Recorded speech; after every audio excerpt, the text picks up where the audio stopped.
মানুষের চাহিদা জীবনে শেষ হয় না। ফর এক্সাম্পল আমি একটা উদাহরণ দিই। যখন আমি ছোট্ট ছিলাম, মানে হাফ প্যান্ট পরে ঘুরি, ধুলাবালি মাখা ছোট্টবেলা যখন গ্রামে বাসা, যেহেতু যেভাবে আর কি ছেলে পেলে ঘুরে, তাছাড়াও গ্রামের ছেলে পেলে ধুলা মাখা শরীর নিয়ে খেলতাম রোডের আশপাশে। তো ফেরিতে করে মাঝে মাঝে কটকটিওয়ালারা কটকটি বিক্রি করতো বা খাজা বিক্রি করতো। ওই টাইমে কটকটিওয়ালা বা খাজাওয়ালারা দেখলে দৌড়ায় যে মার কাছে খিজি করতাম, মা আমার কটকটি কিনে দাও 1 টাকার বা 2 টাকার। হাইরে খিজি করতাম, মানে গোড় পারে পোড়া শরীর একদম ধোলা মালে মাইকে নিতাম, তবুও 2 টাকা বা 1 টাকা দিত না, কটকটি খাওয়ার জন্য দিত না। কান্না করে করে এক পাশে গিয়ে বুকটা ভাসিয়ে দিতাম। আর মনে মনে ভাবতাম, ইস আল্লাহ আমার কবে টাকা পয়সার মানুষ বানাবে, ওই দিনকে ইচ্ছা মতো সব পূরণ করতে পারবো, বেশি বেশি খাওয়াটা খাইতে পারবো। এরকম করতে করতে আস্তে আস্তে বড় হই, আর টাকাও কামানো শুরু করি। 200, 100, 500, 1000 কন, 10,000 কন, 5,000 কন। এখন আল্লাহর রহমতে মাস গেলে 20 থেকে 30,000 টাকা কামাই। তবুও কিন্তু আমার আগের থেকে বেশি অভাব লাগিয়ে আছে, মানে আমার চাহিদাই পূরণ হচ্ছে না। ফর এক্সাম্পল মনে করেন এখন আমি মাসে 25 বা 30 কামাই।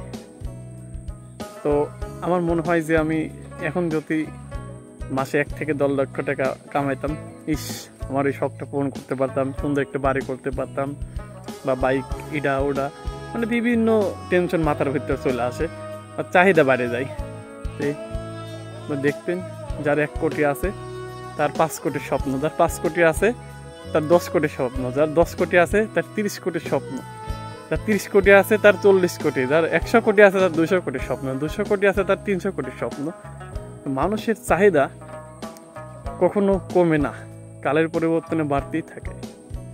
মানুষ এমন একটা প্রাণী, আল্লাহ পাক নিজেই বলছে আমি কোনোদিন মানুষের চাহিদা মেটাতে পারলাম না। তা আসলেই মানুষের চাহিদা আপনি দেখবেন কখনো মেটাতে পারবেন না। আপনার ঘর বাড়ি, স্ত্রী বিবি, ছেলে সন্তান, দেখবেন যত দেবেন সে তত আরও বেশি আবদার করবে। মানুষের চাহিদা কোনোদিন মেটাতে পারবেন না। এবং মানুষের এই অভাব জিনিসটা দেখবেন কোনোদিনও যায় না। যে 100 কোটি টাকার মালিক তারও কিন্তু অভাব লেগেই থাকে। এখন আপনার প্রশ্ন থাকতে পারে কিসের অভাব, সে এত টাকার মালিক।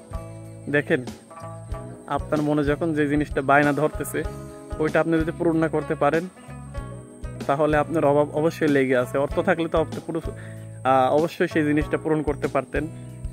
যেমন আপনার 100 কোটি টাকা আছে,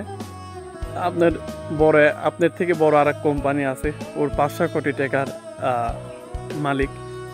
তো ওর সাথে আপনার তক্কর রয়েছে যে ওর থেকে আমি আরো বড় করব, পারতেছেন না অর্থর ক্ষেত্রে। তো এই যে এখানেও কিন্তু একটা অভাব রয়ে গেল। এই অভাব জিনিসটাও পাশাপাশি, অভাব জিনিসটা মানুষের যায় না, অভাব জিনিসটা মানুষের আসলে যায় না। যার 100 কোটি সে আরো 500 কোটি দেখা, মানে চিন্তা করে 500 কোটি মালিক হওয়ার।